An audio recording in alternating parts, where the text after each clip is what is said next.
विधानसभा चुनाव में हार की समीक्षा के लिए बुलाई गई आरजेडी की बैठक में नेता प्रतिपक्ष तेजस्वी यादव ने बड़ा ऐलान किया है।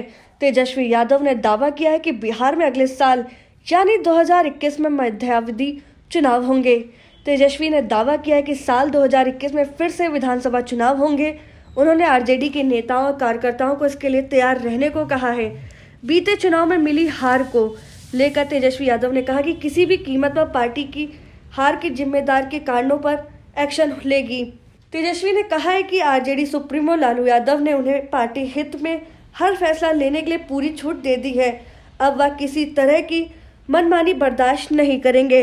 तेजस्वी ने कहा कि जिन लोगों ने पार्टी में रहते हुए आरजेडी के उम्मीदवारों को हरवाया है, हम उन्हें कभी माफ नहीं करने वाले। तेजस्वी यादव ने कहा कि नेता चुनाव की हार को लेकर लिखित रूप में पार्टी ऑफिस में दे, इस पर कमेटी जांच का काम करेगी। हमें गड़बड़ी की सूचना है, हम जानते हैं कहां चूक हुई है, लेकिन हम फीडबैक लेंगे। पार्टी के नेता अपनी बात रखें तो बेहतर होगा। उन्होंने कहा कि कुछ सीटें गठबंधन में इधर से उधर चली गईं। सबकी कोशिश होती है कि ज्यादा सीट पर चुनाव लड़े। जिन सीटों पर हम बेहतर कर सकते थे वहां हमें निराशा हाथ लगी। विधानसभा चुनाव में हार की समीक्षा के लिए 41 दिन बाद बुलाई गई बैठक में 2 प्रमुख वजहों पर खूब विमर्श हुआ। अधिकतर नेताओं का मानना है कि राजद प्रमुख लालू प्रसाद यादव की गैर मौजूदगी के चलते परिणाम पर फर्क पड़ा और राजद पिछले चुनाव की तुलना में पिछड़ गया।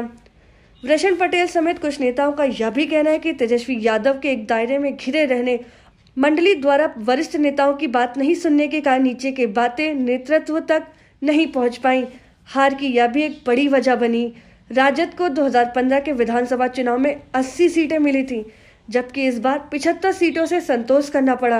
राजद के 144 प्रत्याशियों में से 69 की हार हुई। इनमें से 17 का कहना है कि सरकार के इशारे पर इन्हें साजिश के तहत हराया गया। बाकी 52 प्रत्याशियों ने अलग अलग कारण बताए। राजद के प्रदेश महासचिव विनोद यादव ने बताया कि विधानसभा चुनाव के दौरान प्रदेश का राजनीतिक माहौल ऐसा था कि हर कोई तेजस्वी यादव को अगले मुख्यमंत्री के रूप में देख रहा था। नेता प्रतिपक्ष की रैलियों में 40 से 50 हजार लोगों की भीड़ आ रही थी। ऐसे में सत्ता से दूर रह जाने पर राजद कार्यकर्ताओं को मलाल है। आगे की तैयारियों के लिए हार की कारणों की तलाश जरूरी है। अगर आपको हमारा वीडियो पसंद आया हो तो इसे लाइक करें, सब्सक्राइब करें और साथ ही बेल आइकन दबाना ना भूलें।